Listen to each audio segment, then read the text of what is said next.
Avanzamos esta semana en nuestro estudio de la Palabra de Dios. Hemos ya casi terminado la cuarta semana, Pastor Dani Perla. Así es. Una lección que es tremenda y hoy vamos a hablar sobre el tema Animados por la Esperanza. Y qué tremendo tema para compartir, porque cuando el mundo se ve desesperanzado, esto es lo único que nos puede mantener avanzando en medio de cualquier circunstancia. Y vamos a descubrir cómo en el pasado la esperanza ha servido y cómo nos va a servir a nosotros, pero no cualquier esperanza. De hecho, ahí tenemos algunos textos bien específicos sobre esa esperanza que debemos albergar en el corazón. Vamos a orar para pedir la dirección de nuestro Dios. Querido Padre, gracias te damos porque tu palabra contiene esa esperanza que nosotros podemos albergar en nuestro corazón. Amén. Tu palabra nos alienta con la victoria de nuestro Señor Jesucristo. Por eso, ayúdanos a atesorar tu palabra en el nombre de Jesús. Amén. Para este día, Pastor, vamos a continuar explorando un poco la vida de algunos reformadores, o vamos a llamarlos que eran proto-reformadores, lo podría decir, que estaban un poquito antes ahí, dándole forma a lo que sería la reforma que conocemos en la historia de la Iglesia. Y el día de ayer, pues ya en los días anteriores hemos hablado sobre los valdenses, hemos hablado sobre Juan Wycliffe, y en la historia muy cercano a ellos encontramos otros nombres. Algunos fueron contemporáneos, pero encontramos el nombre de Juan Hus. Y mi pregunta con respecto a este personaje que está cercano ahí, la historia de Wycliffe, de los valdenses, no digo cercano específicamente 1 año, 2 años, sino que está ahí en ese espectro de tiempo. ¿Qué animó a Juan Hus? ¿Qué era lo que animaba a Juan Hus cuando en realidad, igual que con los valdenses, igual que Wycliffe, predicar lo que enseña la palabra de Dios traería para él consecuencias difíciles para su vida? Muy bien, creo que es una muy buena pregunta. Y antes de contestar directamente qué animó a Juan Hus, yo creo que, hermano Gerson, aquí tenemos el valor de sembrar una semilla. Amén, sí. De hacer las cosas bien, de ejercer fe, porque uno nunca sabe cómo en el futuro algo que uno hizo hoy va a ser de importancia y de valor para otra persona. O sea, nunca pensar, bueno, la fe solo es para mí y ya yo me muero un día y ya quedó todo para mí. No, tú estás sembrando, yo estoy sembrando para las futuras generaciones. Juan Hus, en realidad, él entró en contacto con los escritos de Wycliffe. Wow. Y noten, estamos hablando ya después de 1000 años de nuestra era cristiana.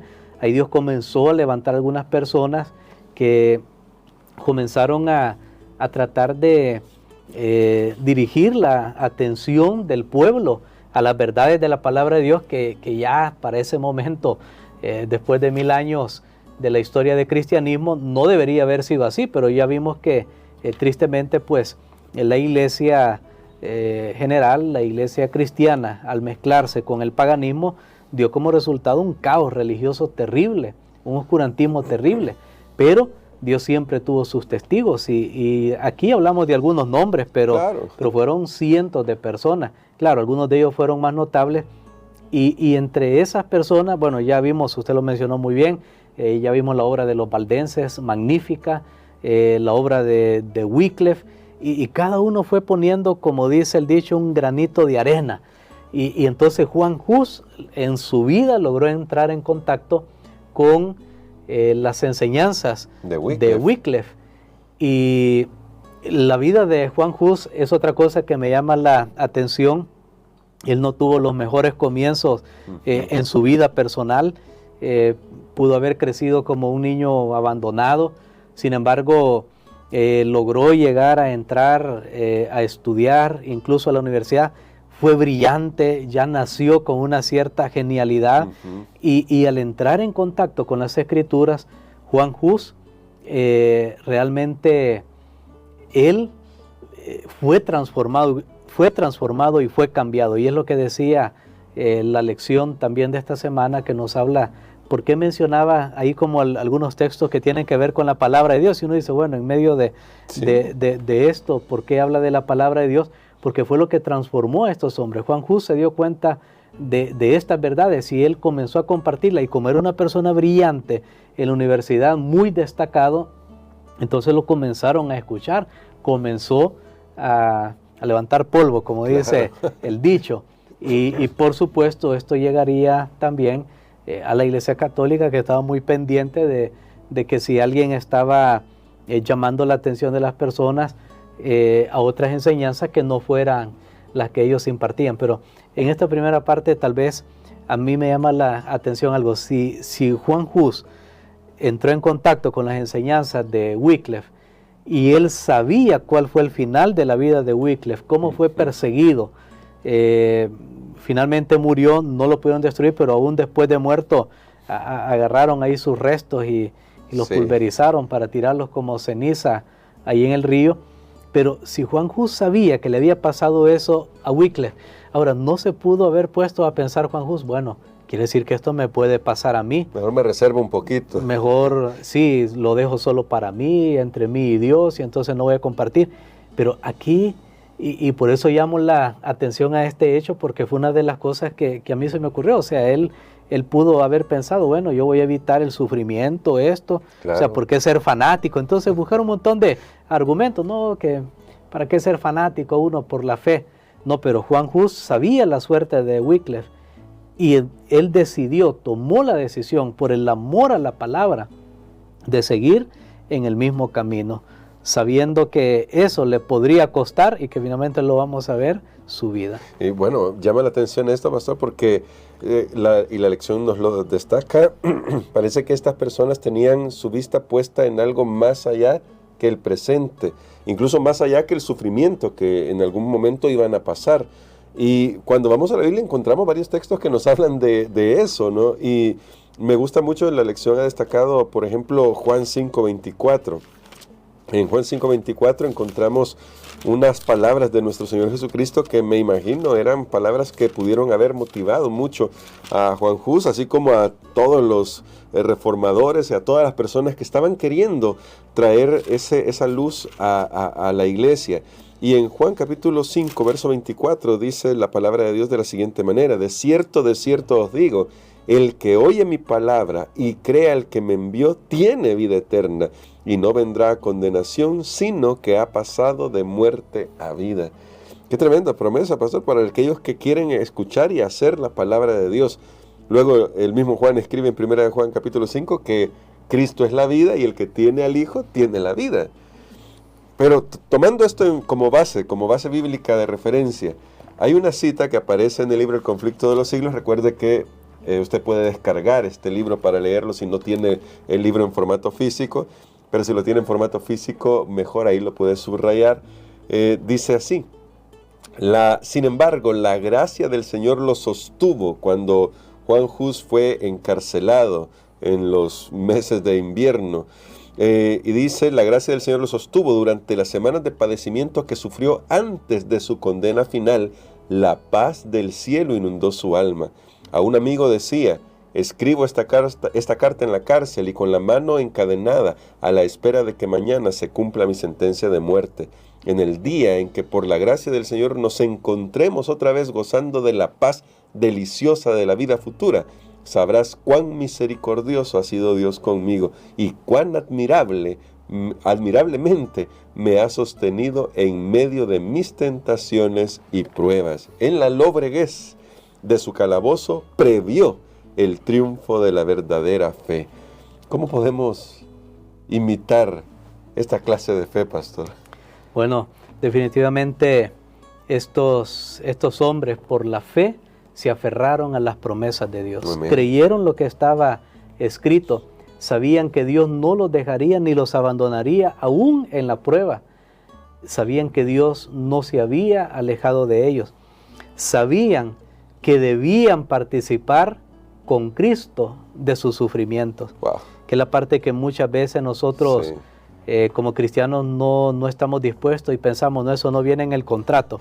Cuando me bauticé, me va a pasar esto, solo cosas bonitas, pero ser perseguido por mi fe, aún dar mi vida, no, eso no está en el contrato. Entonces, cuando venga esa prueba voy a reclamar, Señor, ¿y dónde estás tú? ¿Y por qué? Mira, yo te estoy sirviendo y mira lo que me están haciendo. No, ellos sabían a lo que se enfrentaban. De hecho, lo que yo estaba mencionando, Juan Hus quedó huérfano de padre pequeño. Con su madre tuvieron que mudarse fuera de su aldea donde él creció, y allí en la universidad, cuando fue admitido en Praga, fue que encontró los escritos de Wycliffe. Wow, sí. Y eso fue lo que a él lo animó, y sabía que lo que Wycliffe había creído estaba basado en la palabra de Dios. Ellos sabían que Dios tenía promesas mejores para ellos, no solo para esta vida, sino también para la vida eterna. Por eso estaban dispuestos a dar su vida por el Evangelio, por la verdad, por lo que ellos sabían que estaba escrito en la palabra de Dios. Entonces yo pienso que para nosotros definitivamente esto tiene un gran valor, porque cuando vengan las pruebas en nuestra vida y las dificultades, no tendremos que pensar, Dios me abandonó. Claro. No tendremos que quejarnos. Más bien, sabemos que al ser testigos de Cristo, vamos a ayudar para que otros puedan conocer acerca de Él. Me llama la atención, pastor, perdón, aquí que haga un paréntesis, porque aunque tal vez no hablemos mucho en detalle de él hoy, tal vez en el resto de las semanas que vienen hablemos de otro personaje como Jerónimo, que era contemporáneo de Juan Hus. Entiendo que era como un cierto discípulo de Juan Hus o compañero de labores.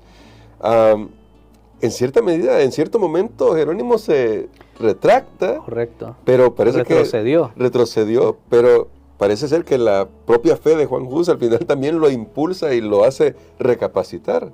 Es correcto, y noten cómo se va pasando de una generación a otra ese valor, ese arrojo, esa fe, porque no es fácil. O sea, cuando uno se pone a pensar, bueno, si a mí me estuvieran llevando ahorita a un lugar donde me van a quemar o me van a hacer algo, obviamente el ser se resiste, la carne busca la supervivencia, pero pasó con Jerónimo. Sin embargo, volvió al camino del deber y dijo, bueno, me arrepiento de haber dado marcha atrás en algún momento, ni siquiera merezco, ya se sintió incluso inmerecedor de participar de los sufrimientos como Juan Hus y otros, pero finalmente él dijo, bueno, en las manos de Dios encomiendo mi espíritu. Y yo recuerdo haber visto, aparte de lo que hemos leído en El Conflicto de los Siglos y tal vez en otro libro de historia, haber visto hay algunas producciones visuales, unas películas, digamos, y recuerdo esa donde Juan Hus muere y donde se hace, pues se retrata todo lo que él padeció hasta llegar a su muerte, cómo él murió cantando. Sí. Y las llamas iban consumiendo hasta que finalmente su cuerpo, hasta que finalmente él ya solo movía sus labios, ya no salía ninguna voz, hasta que finalmente el fuego extinguió todo. ¡Qué valor! Pero esos hombres llegaron a ser antorchas humanas, usando lo que el fuego hizo en sus propios cuerpos, pero hablando espiritualmente, llegaron a ser una luz. Y cuánto tenemos que valorar nosotros, tener las verdades de la palabra de Dios, porque si no hubiera sido por el valor de estas personas, seguiríamos en tradiciones, nadie llamaría la atención a las grandes verdades, estaríamos engañados. Pero gracias a Dios que estas personas se aferraron nuevamente, lo recordamos por fe, a las promesas de Dios en su palabra, le creyeron y sabían que el hecho de que sufrían no era que Dios no estaba con ellos, supieron que ese era el precio por aceptar la verdad de la palabra de Dios. Y bueno, a veces tal vez vamos a tener que perder algunas cosas acá en esta tierra, pero si ponemos nuestra vista en el premio que dice el apóstol Pablo, Dios ha preparado para todos sus hijos, tal vez entonces podemos comenzar a ver que todo lo que perdamos aquí en realidad ya está provisto mucho más de lo que hemos imaginado en el reino de Dios. Pero pastor, hoy quisiera que orara por nosotros por eso, porque tal vez para vivir en el presente, a veces uno piensa, sí, pero es que eso en el futuro, no sé si me ayuda aquí, pero que Dios nos ayude a mirar el futuro desde nuestra perspectiva presente como algo ya realizado, porque Cristo ya ganó la victoria. Amén. Padre, te damos gracias, Señor, por la lección maravillosa de esta hora. Gracias porque tú eres el mismo que dio valor a los hombres del pasado, hombres y mujeres que fueron tus testigos. Ahora, Señor, permítenos ser tus testigos en el tiempo, en el mundo en el que vivimos. Tal vez no estamos siendo conducidos a una hoguera hoy, pero en las pruebas que estemos pasando de cualquier índole, ayúdanos, Señor, especialmente si son pruebas por la fe, por seguir tus principios, por seguir tu palabra. Ayúdanos a gozosamente tomar la cruz juntamente con Cristo, Señor. Ayúdanos para que no sea el yo el que predomine, sino que sea Jesús. Lo pedimos en el nombre de Jesús. Amén. Amén.